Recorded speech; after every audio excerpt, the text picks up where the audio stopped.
Ini bimbingan Pak Herman nih. Nah, kamu bisa lihat kan orang-orang, kalau Pak Herman sama Pak Roland memang sering publikasi sama saya dengan ini, sehingga dia ini kalkon juga. Nah, kalkon. Nah, ini cuma salah strukturnya yang mau saya perbaiki. Nah, jadi begitu ya. Apa kalian harus berdiskusi dulu dan ngomongnya intinya karena keinginan kalian, karena saya tidak enak ya. Eh, apa nanti takut mereka tersinggung atau apa, kok kamu pilih Pak Agung, nah kan seolah-olah nanti kamu beliau mereka tidak merasa kayak, tapi kalaupun kamu nanti penelitian sama penelitiannya mereka, apa dosen itu, ya nggak apa-apa, justru bagus gitu tuh. Yang pertama itu gitu ya. Nah, yang ke, ke, kedua, kamu harus tapi kalau pengen niatmu besar ya sampaikan saja, sampaikan ya seperti saya cari tadi, dari tiga pilih salah satu gitu. Apa apa taruh di nama pertama. Kamu jelas kenapa? Ya Bu, ya Pak, ya Bu, saya kemarin kuliah ini sintesis, dan saya lihat tertarik sehingga saya ingin penelitian sintesis. Gimana Pak? Gimana Ibu gitu. Biasanya suruh siapkan tiga gitu kan. Nah, tapi kalau mereka bilang sulit atau apa, ya udah dengarkan aja, dan mereka mungkin aja punya penelitian yang akan diberikan ke kalian gitu, atau kalian disuruh penelitian yang bukan itu, ya bisa saja kan, karena yang punya, sekali lagi, yang punya wewenang itu adalah pembimbing. Namun kalau sudah ada berita acaranya atau oke tanda deal dari pembimbingmu bahwa penelitianmu sintesis, saya yang akan bantu nanti, kamu akan saya bantu mulai dari sintesisnya sampai dengan nanti Pak Anggara sudah apa siapkan, kan siapkan judul ya, tapi siapkan pembelajaran, bukan siapkan tutorial untuk mengajarkan kalian docking gitu. Docking itu kan sederhana sebenarnya. Kalau hanya satu senyawa itu tiga, nggak sampai 2 hari lah. Kalau kamu udah tahu tuh, karena runningnya nggak lama gitu. Runningnya nggak lama. Nah, runningnya nggak lama. Seperti ada saya kirimkan ke ke siapa, ke Jim itu ya, artikel baru publish. Nah itu ada admetnya. Admet itu bukan kamu bukan susah kalau kamu pernah dengar judul admet gitu ya. Admet itu daftar daftarannya ya, senyawa ini toksisitasnya berapa, itu didapat bukan kamu nyari, kamu tuh hanya masukkan struktur, terus nanti akan keluar dari website itu. Kamu tinggal mengcopy paste saja data APMET itu. Jadi nggak susah kalau APMET itu, karena itu sudah ada di website gitu. Jadi yang susah itu, yang susah bukan susah ya, yang belum, yang kalau docking itu kamu harus lakukan gitu, harus pilih proteinnya, harus pilih yang lainnya gitu ya. Nah itu harus gitu. Kalau ini enggak, kalau APMET itu bukan gitu. Jadi di situ bedanya ya. Jadi eh, apa ya? Kamu bisa, nah saya kasih lihat ini. Nah, ADMET itu ketika saya masukkan senyawa ini, misalnya ini senyawa, saya lihat kan senyawa. Nah, ini saya dapatkan dari, ini ada gambar struktur peptida seperti ini ya. Nah, nah ini gambar struktur peptida seperti ini. Kemudian ini ada yang namanya di ADMET itu. Nah, ini hanya masukkan strukturnya. Jadi kita buat di ChemDraw strukturnya ini, kemudian kita copy paste dalam bentuk smile ya. Smile itu struktur kayak gini, dan itu ada pilihannya di apa namanya, di ChemDraw gitu ya. Kalau kita di ChemDraw buat misalnya kalkon ya, buat kalkon seperti ini misalnya gitu kalkonmu. Nah, misalnya kamu dapatkan kalkon seperti ini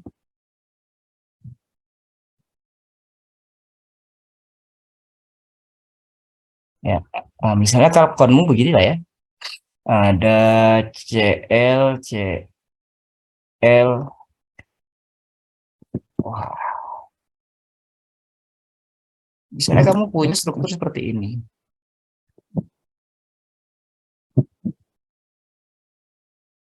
Ini gimana mendapatkan struktur smile ya? Kamu tinggal ini saja. Mana saja?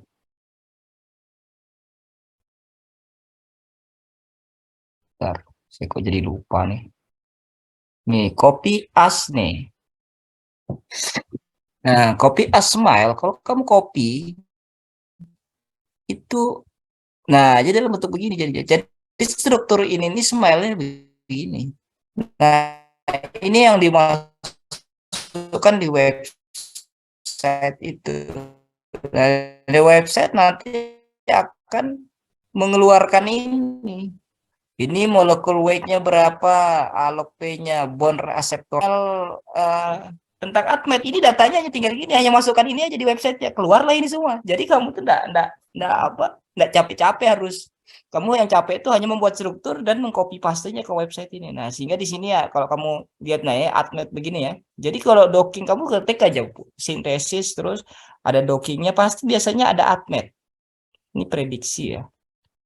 Nah, ini ada uh, kita lihat yaitu human neural viability. Tinggal kita lihat di jurnal itu apa yang paling mau dimasukkan gitu. Kan kita punya apa? Citasi jurnal ya.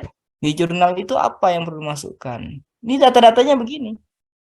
Nah, misalnya karsinogenetik berapa? Ini angka-angka ini ada maksudnya ini hepatotoksinya berapa. Nah, ini kan artinya plus ya berbahaya ya. Artinya ini walaupun dia bagus tapi ternyata hepatotoksinya ini dan ini bisa diuji kan. Nanti bisa aja diuji di hepatotoksik bagi yang penelitian lanjutannya atas dasar kamu cukup sintesisnya aja. Nah, ini adalah ADMET-nya ya. Nah, ini bahkan kita bisa prediksi gitu. Nah, ini kalian belum bisa ini karena ini harus daftar dulu. Ini daftar dulu di websitenya, namanya DataPass Online ya.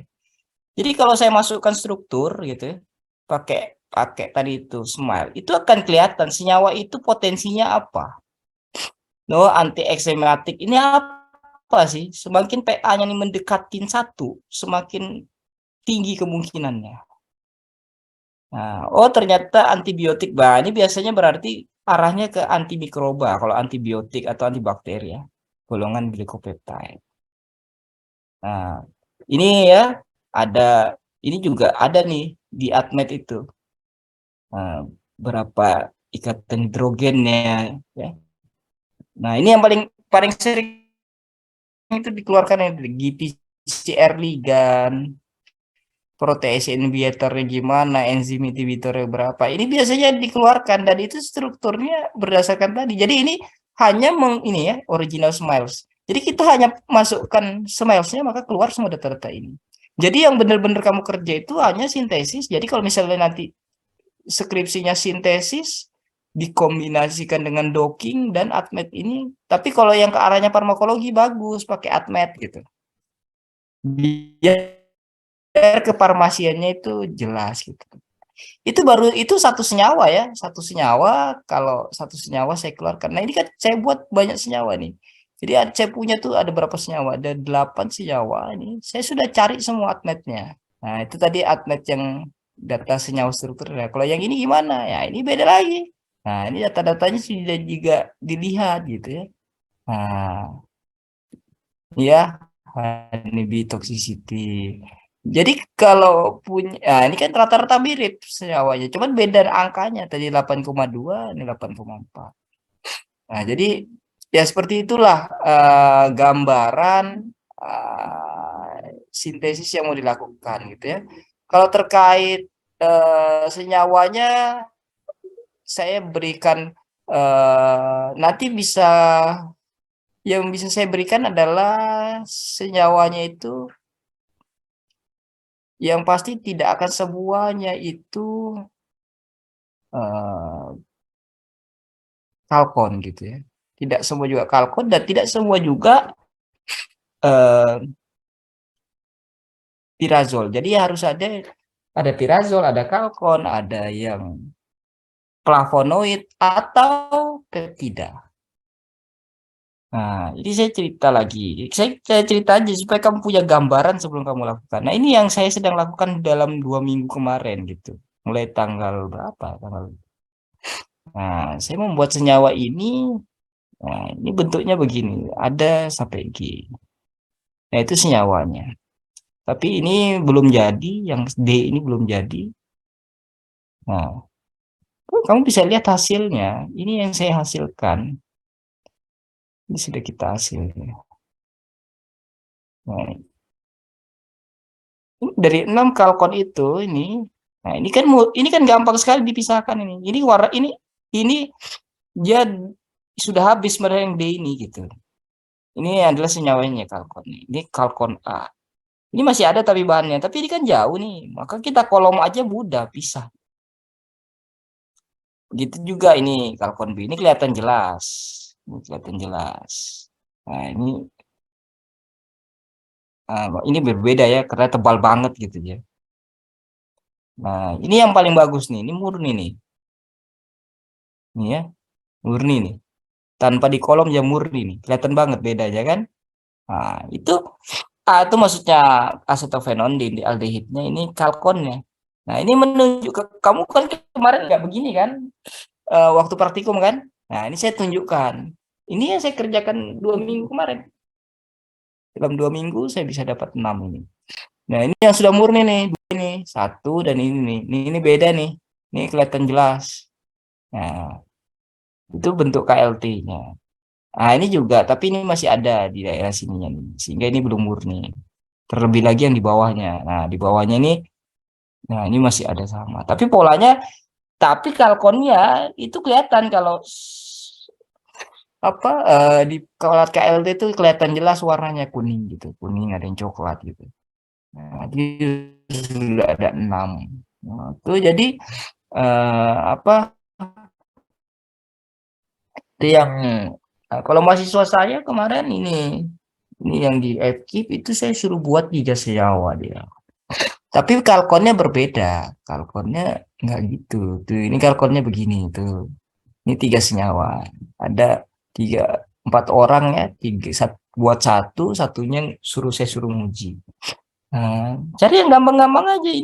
Yang ini udah jadi kemarin. Ini masih diaduk hari Senin baru dia selesaikan. Karena dari Jumat kemarin baru di running. Nah, ini sudah saya lihat profilnya kemarin di TLC-nya sudah bagus. Sudah sama tunggal gitu. Jadi nggak terlalu di kolom. Ini aja di, yang diulang kemarin tuh kok nggak salah. Ini diulang karena hasilnya belum bagus gitu. Saya suruh ulang. Tapi ngulang pun dia mulai kerja hari Selasa. Hari Selasa ini hari Jumat diangkat bagus. Yang ini ternyata kurang bagus karena dia stirrer menggumpal gitu karena suhunya terlalu dingin. Nah, akhirnya saya suruh ulang lagi. Nggak apa-apa. Namanya berat. Tapi ngulangnya kan tidak terlalu lama gitu. Yang ngulang begitu dia tahu gagal Jumat, saya langsung suruh ngulang sehingga hari Senin nanti tinggal diasamkan kembali. Sehingga nanti kita lihat TLC-nya seperti apa. Tapi kemarin tuh udah jadi sebenarnya, cuman karena kedinginan, suhunya terlalu rendah sehingga menggumpal lah produk kalkonnya. Nah, itu dulu yang apa ya cerita. Jadi bisa ke arah kalkon. Jadi saya berikan kesempatan nanti kalau menceritakan apa yang mau disintesis gitu ya. Nah, jadi bisa kalkon ya. Bentar, bentar ya.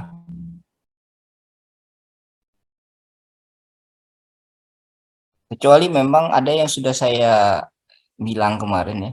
Dia senyawanya apa. Tapi yang lainnya bisa kalkon, bisa. Jadi catat ya bisa kalkon, bisa pirazol, bisa flavonoid ya, dan bisa peptida.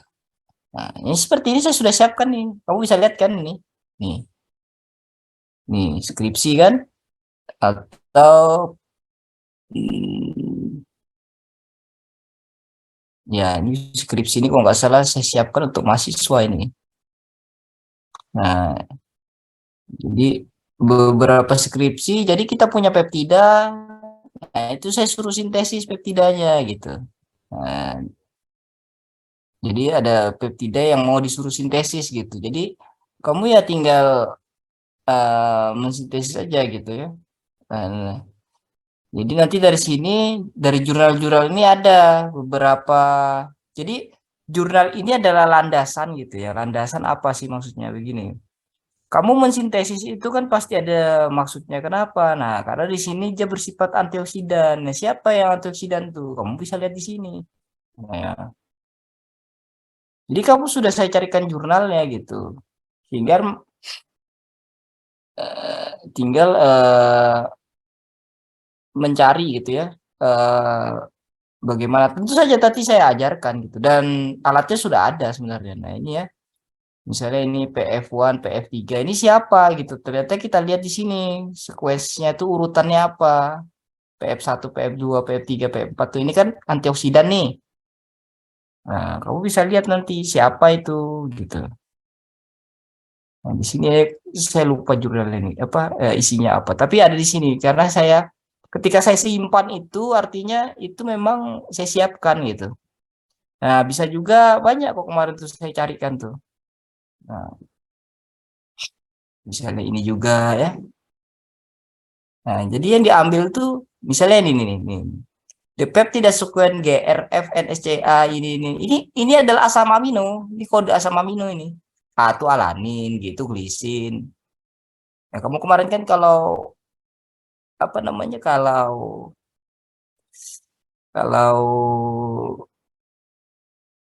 waktu docking kan pasti ada tuh ada kode-kode itu apa itu Pak A tuh. Nah, itulah dia. Nah, di sini dikatakan bahwa dia punya aktivitas yang bagus, beberapa sequence-sequence itu. Nah, makanya kita sintesis. Jadi kita sintesis itu kenapa? Karena di jurnal ini sudah ada yang menyatakan bahwa dia bagus gitu. Nah, ini yang paling banyak nih kawasan. Ini antioksidan. Nah, kalau antioksidan itu kenapa saya senang ya? Karena kalau antioksidan itu kita bisa mudah ngerjain di lab gitu.